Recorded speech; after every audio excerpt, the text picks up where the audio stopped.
First, open the box and check to make sure all components that you will need are there. Next, locate the marked mounting screw holes in the left side of the freezer wall. Position the ice maker as it will be when in use to make sure the top two screw locations line up with the mounting area marks on the side wall. Once lined up, partially screw the two screws into the side wall and then place the ice maker onto these screws.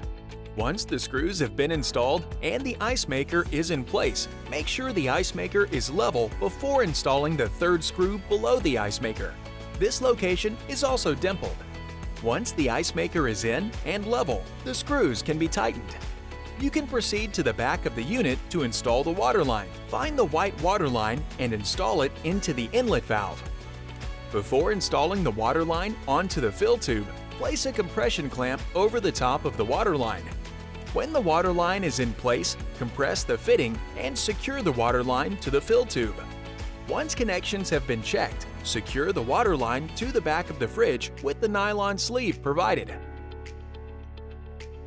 When installing the inlet line, place the compression nut on the copper line and then place the compression ring on the line between the nut and the end of the copper line.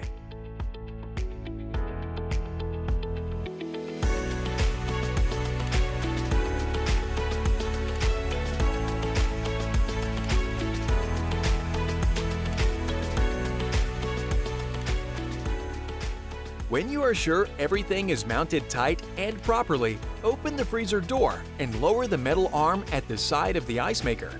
It will take approximately 2 hours for the ice maker to cool down to operating temperature.